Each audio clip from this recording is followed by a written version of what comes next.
So the focus of the natural environment chapter in the NAP itself is very much on whether, taking action to ensure that the natural environment is resilient and able to accommodate.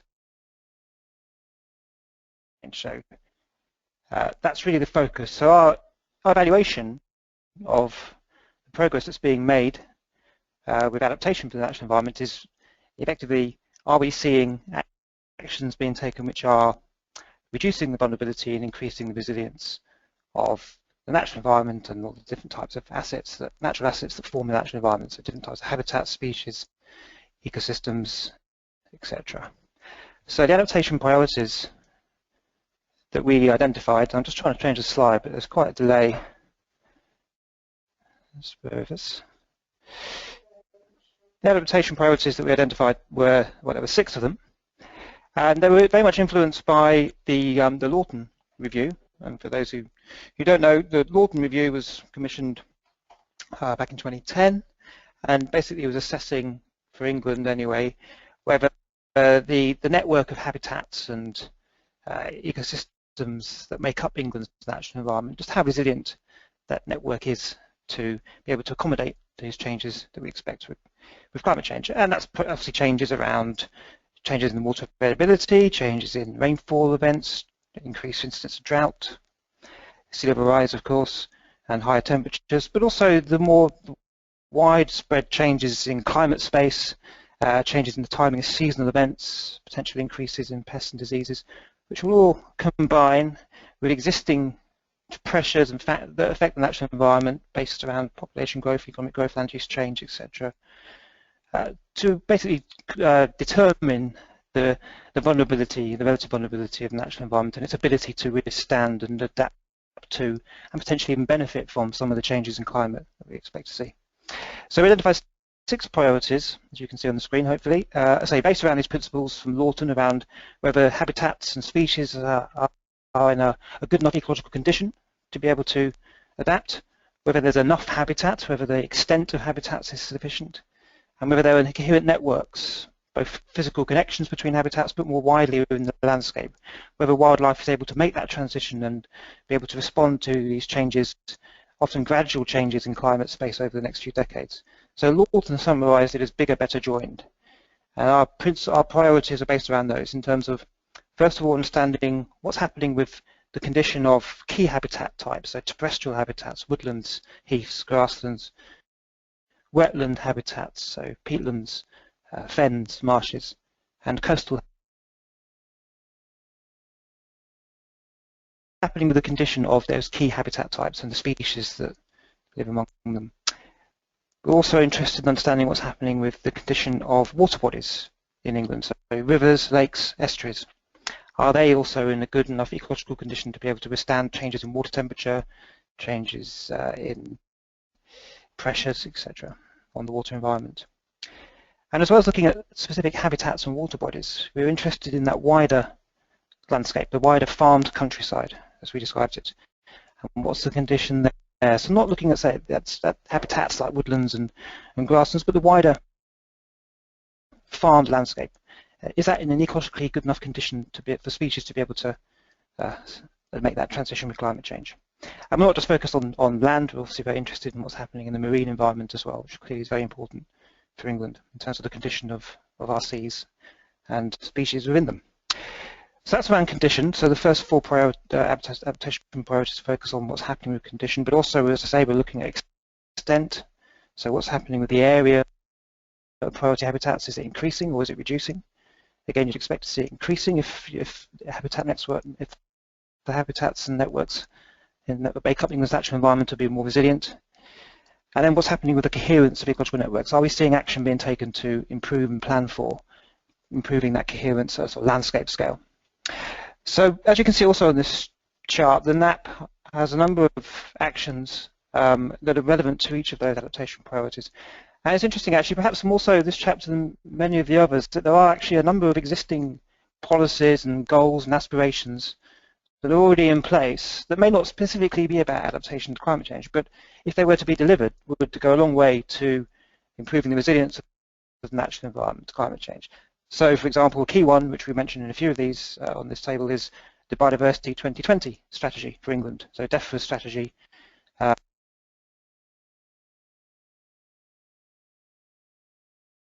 Or targets, you could even call them, within that strategy around improving the condition of habitats, of protected sites, SSSIs, increasing the extent of habitats and restoring degraded ecosystems. So really important, we think, to understand what's happening with the delivery of and implementation of those commitments, which, as the name suggests, have to be met by 2020. There's also a number of other existing policies and frameworks, which that refers to. Key one, of course, the Water Framework Directive, and implementation of that in terms of improving the ecological condition of water bodies, delivering the Restoring Sustainable Abstraction Programme, a very important initiative that the Environment Agency is delivering. There's the wider Rural Development Programme for England, which basically is the fund that is paid for through Common Agricultural Policy, through Pillar 2 of Common Agricultural Policy, and funds agri-environment schemes. So that's, again, is a key policy, a key delivery mechanism. We want to understand how that's being implemented. In the marine environment, as I mentioned, there's specific commitments in Biodiversity 2020 to improve the marine environment. There's a commitment to establish more marine protected areas, and there's the ongoing reform of the Common Fisheries Policy. And there are specific commitments around habitat creation, both on the coast and inland, which again are in Biodiversity 2020, which we want to understand progress with delivering. So when it comes to the sort of dashboard, our scorecard, as it were, for where we think answer those three questions that Daniel referred to earlier, for each of those adaptation priorities in the natural environment, as you can see, on the whole, we're pretty positive when it comes to whether there's a plan in place, because as I just mentioned, for most areas, most aspects of the natural environment, there is already existing policies which account for climate change and are putting in place measures to enhance resilience to climate change. So that's pretty positive, lots of greens there. And when it comes to actions that are taking place, again, pretty positive in that most of the actions in the NAP in this chapter have been delivered or are on course to be delivered. There are other actions going on as well, which we know of. So again, pretty positive there in terms of action happening, but less positive on that key third question around progress being made in managing vulnerability. And as you can see here, we flag particularly two areas where we have concerns, and I'll talk a bit more about these in detail as we go through, but key areas, wetland habitats, so particularly peatlands, and the condition of wetland habitats, and the wider farmed countryside, where again, we just think that the vulnerability in those areas is not going in the right direction, if anything. Some of the other areas where we've given an amber, that's an issue in most cases where it's perhaps too early yet to tell whether the actions and the policies that are being implemented are actually having an effect in reducing or at least managing vulnerability. And again, we'll give some examples as we go through. So we're not necessarily saying tell the effectiveness of those policies and programs. So as I say, I'll just go through, give you a few examples of some of the data and some of the charts. It's all available, as Daniel was saying earlier, on the dashboard that accompanies this chapter. But when it comes to condition of protected sites, of SSSIs, here the target is by 2020 that 50% of all SSSIs in England will be in what's defined as a favourable ecological condition. Now there's a whole argument and discussion which we start to enter into in the report about how you define favourable condition, particularly in the context of climate change. And one of the key things that we highlight actually is that that's not very clear at the moment how climate change is being accounted for in the definition and the assessment of favourable condition. I'll leave that argument aside for the moment because it can get quite complicated, but just to highlight that we have flagged that that is an issue and we think Natural England should provide more clarity on how they are defining favourable condition in the context of climate change.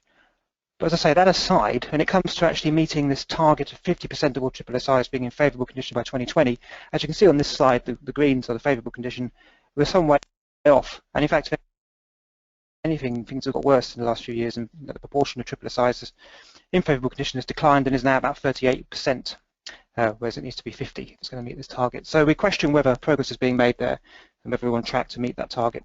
When it comes to other habitat types, terrestrial, wetland, we're particularly concerned, as I mentioned, about wetland habitats. And as you can see from this chart, there's the different types of wetland habitat, particularly bogs, so peat bogs, blanket bog and maize bog. They're way off beating the 50% target, nowhere near very unlikely, if possible, physically for them to meet that target by 2020. And again, for blanket bog and raised bog, the actual proportion in favourable condition has declined over the last 10 years. So major concerns there. And overall with peatlands, particularly in the uplands, we highlight a number of evidence points that we've identified that show that there is an intensification, it would seem, of particularly intensive burning over the last few decades, primarily to increase yields of grouse for grouse shooting by the large upland states. There's evidence, and I won't go into detail now, that we find of damaging practices continuing on SSSIs and being consented to continue by Natural England, even though their own evidence is showing the damages that these practices, particularly burning, but also the laying of tracks, cause to ecological function, to the ability of peatlands to continue to form peat, for the ability of the sphagnum mosses that make up peatlands to be able to form peat in the future. It's a habitat which is going to be under increasing stress with climate change, and the way it's being managed suggests to us that the trends are going completely the wrong direction, and there's a big effort needed to restore the upland peat habitats, with particularly climate change in mind. When it comes to water bodies, rivers, lakes, estuaries, a mixed picture here in that definitely improvements have been made over the last few decades. When it comes to actually measuring against the ecological condition, which is required under the Water Framework Directive, again, not really seeing yet any sustained improvements in condition. These may happen in time. This is a good example where we've given it an amber because we know that effort is being made, lots of money is being spent, particularly by water companies, in improving and reducing pollution and other stressors on the water environment. But as yet, we're still not actually yet seeing that translate into an increase in condition, an improvement in condition. When it comes to the farm countryside, which I say we flagged red, we do highlight that there is actually a lot of progress being made here in terms of improvements in land management practices, particularly through the uptake of agri-environment schemes. And we highlight that there has been, over the last 2 decades or so, a significant increase in the area under agri-environment, both HLS, high-level stewardship, and the wider entry-level stewardship. And that must be having some positive benefits for wildlife and for its ability to, and its resilience to climate change. But again, the long-term indicators still aren't going in the right direction and don't yet show signs of being reversed. So this is a classic one, the Farmland Bird Index, going back a long way to 1970, and as you can see, no sustained improvements yet. If anything, decline is continuing. And then the marine environment, we're perhaps a bit more positive in that there's a lot of policy going on, a lot of actions being taken. There's effort being made to improve the sustainability of particularly commercial fishing, which is the main pressure really on marine ecosystems. And as this chart shows, there have been improvements made over the last couple of decades, and the proportion of fish stocks that are being sustainably managed has increased and is now around 50%. But of course, that still means there's further progress is needed because not all fish stocks are being managed sustainably, and there are still a number of ongoing deep-seated pressures on the marine environment, which suggests that overall vulnerability perhaps isn't yet improving. It may be it may not be getting worse, but we can't be certain yet that resilience is increasing. And the last chart to show you is just around creation of coastal habitat. So when it comes to looking at what's happening with the extent of habitats, we mainly focus on the coast because that's where coastal habitat is under immediate pressure right now. It's because of this issue of coastal squeeze, where intertidal habitats on the coast are literally, when they're trying to migrate inland with sea level rise, cannot move further back because they're up against hard defences. We're seeing that there isn't enough action being taken to account for that through managed realignment schemes, through creation of compensatory habitat on the coast, which is a requirement of the European Habitats Directive. And that, as we mentioned in our report in 2013, in order to actually meet the aspirations in the shoreline management plans for managed realignment, you need a 5-fold increase in the current level of uptake, and not enough coastal habitat is being created to compensate for what's already projected to be lost by the mid-2020s. So more work to be done there in increasing effort. So just our key messages on natural environment, as I say, and as the NAP says, the concern really is, from a climate change perspective, is that it's an additional pressure that will add to an already degraded natural environment, and is likely to accelerate the ongoing decline of the natural environment unless further adaptation effort is made.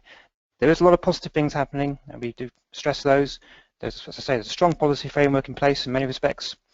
aspirations, very ambitious aspirations, have been set by government and by others, by NGOs particularly.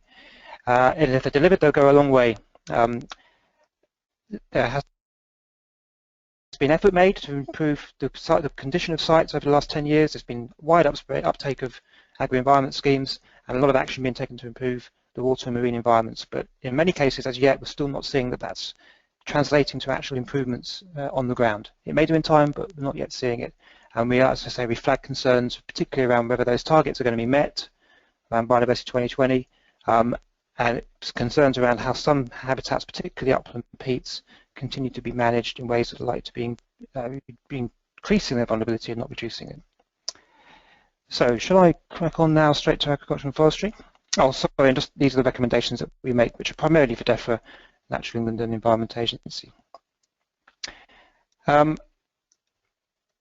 agriculture and forestry. So, I don't know if you're going to be able to read this next slide, but adaptation priorities here primarily relate to the key sort of pressures that the agriculture and forestry are likely to face with climate change.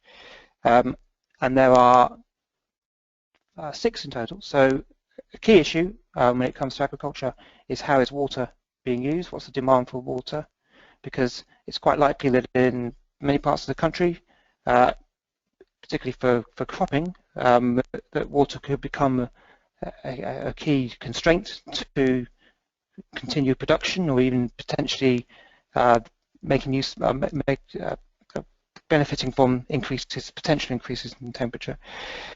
So water demand is a key priority. Flooding of agricultural land is also an important issue, and one that we look at because a lot of agricultural land is at risk of flooding and will be increasing risk in the future. But at the same time, a lot of agricultural land management practices can increase the risk of flooding downstream, and equally can potentially reduce flood risk too. So we're looking not just at how much land is at risk, but what actions are being taken to improve land management. And a key issue and a key adaptation priority is what's happening with agricultural soils and the fertility and productivity of agricultural soils, and particularly their issues around what's happening with soil erosion, what's happening with trends in organic carbon content of soils, what's happening with lowland agricultural peat soils. Obviously forestry is a key adaptation priority, and what's happening in terms of whether decisions that are being taken today around where to plant new trees and what sorts of trees are being planted are accounting for climate change, and we say a bit about that. There's a whole issue around pests and diseases, which Catherine's picked up already to some degree in relation to human health, but of course a very important issue for agriculture and forestry as well. And again, just whether climate change is likely to increase the risks from new or existing pests and diseases. And then the last area we look at is what's happening within the sector around innovation and knowledge transfer, and whether there's enough being done to, particularly with relation to research and development, to look at ways of improving technological responses around food production that can account for changes in climate. And as again, you probably can't pick up on the slide, I'm afraid, but there are a number of actions in the NAP that relate to each of those adaptation priorities. So again, overall, what's our sort of assessment? I think here, as you can see, we're fairly mixed when it comes to whether there's a plan in place. Again, bearing in mind this is a question about whether there's a plan which is accounting for long-term climate change. And on the whole, we think that there's not a lot of evidence for some of those key adaptation priorities of there being a plan. When it comes to action, again, a bit mixed. So some of the actions in the NAP have been dropped or revised, perhaps more so in this sector than in some of the others. But again, actions still are taking place, so it's not all bad news. And then when it comes to the final one, well, as you can see, the final question, the area that we're really flagging the concerns are around soils and the fertility and condition of agricultural soils. So I'll say a bit more about each of those. When it comes to water demand, again, broadly here, the trend is moving in the right direction in terms of vulnerability, because demand for irrigation has been on a long-term decline, not a significant decline, but has been declining since 1990 for a number of potential reasons.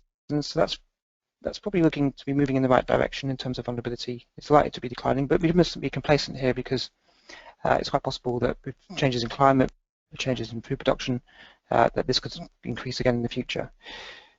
So again, and there are some Some of the efforts being made to improve water efficiency by farms, such as the increased uptake of on-farm reservoirs.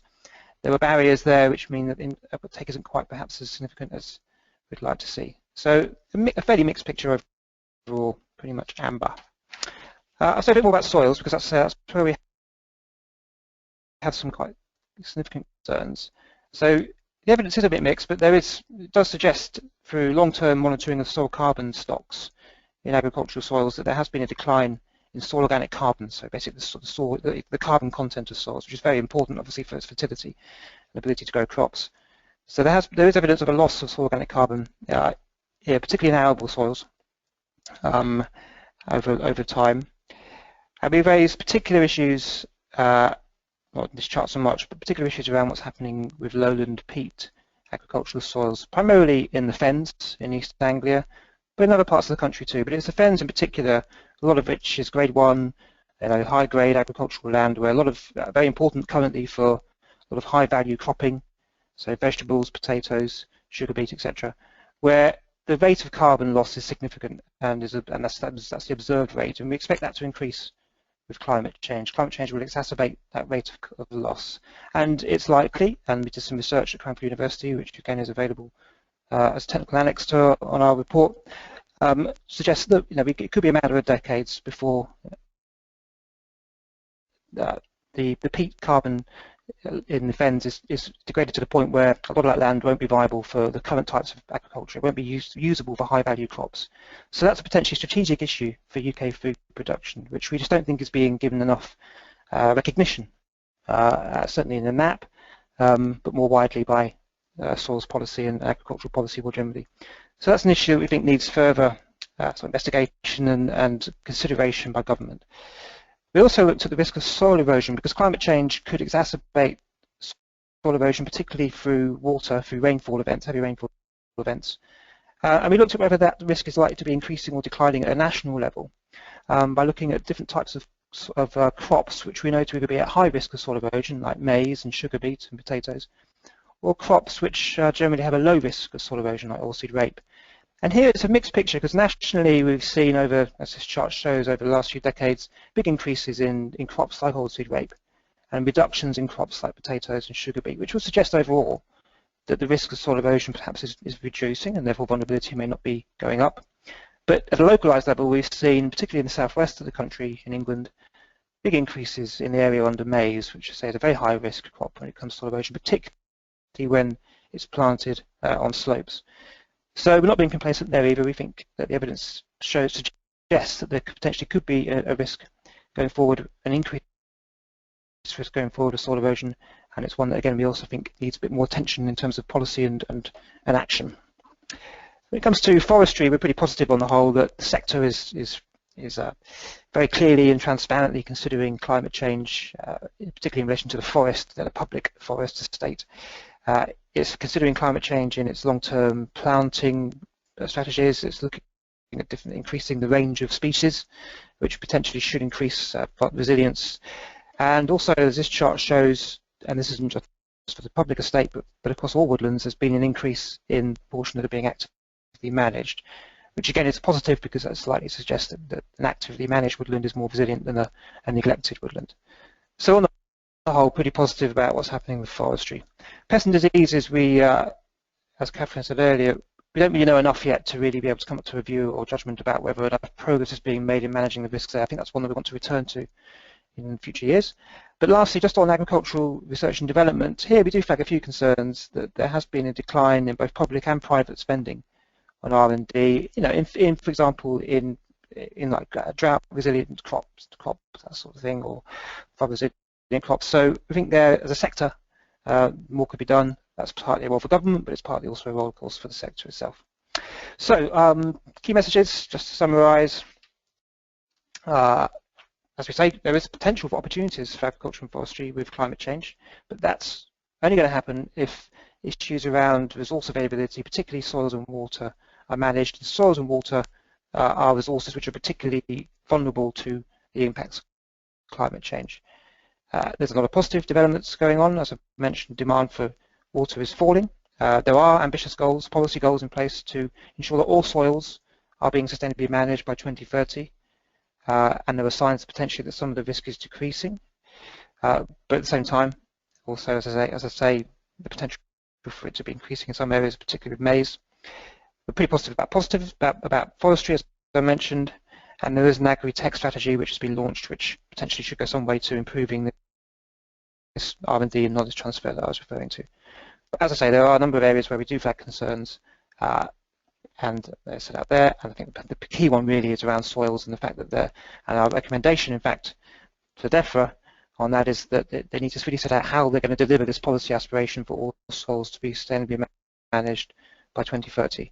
Because at the moment there's an absence of that being set out in any way that makes sense. So I'll leave it there.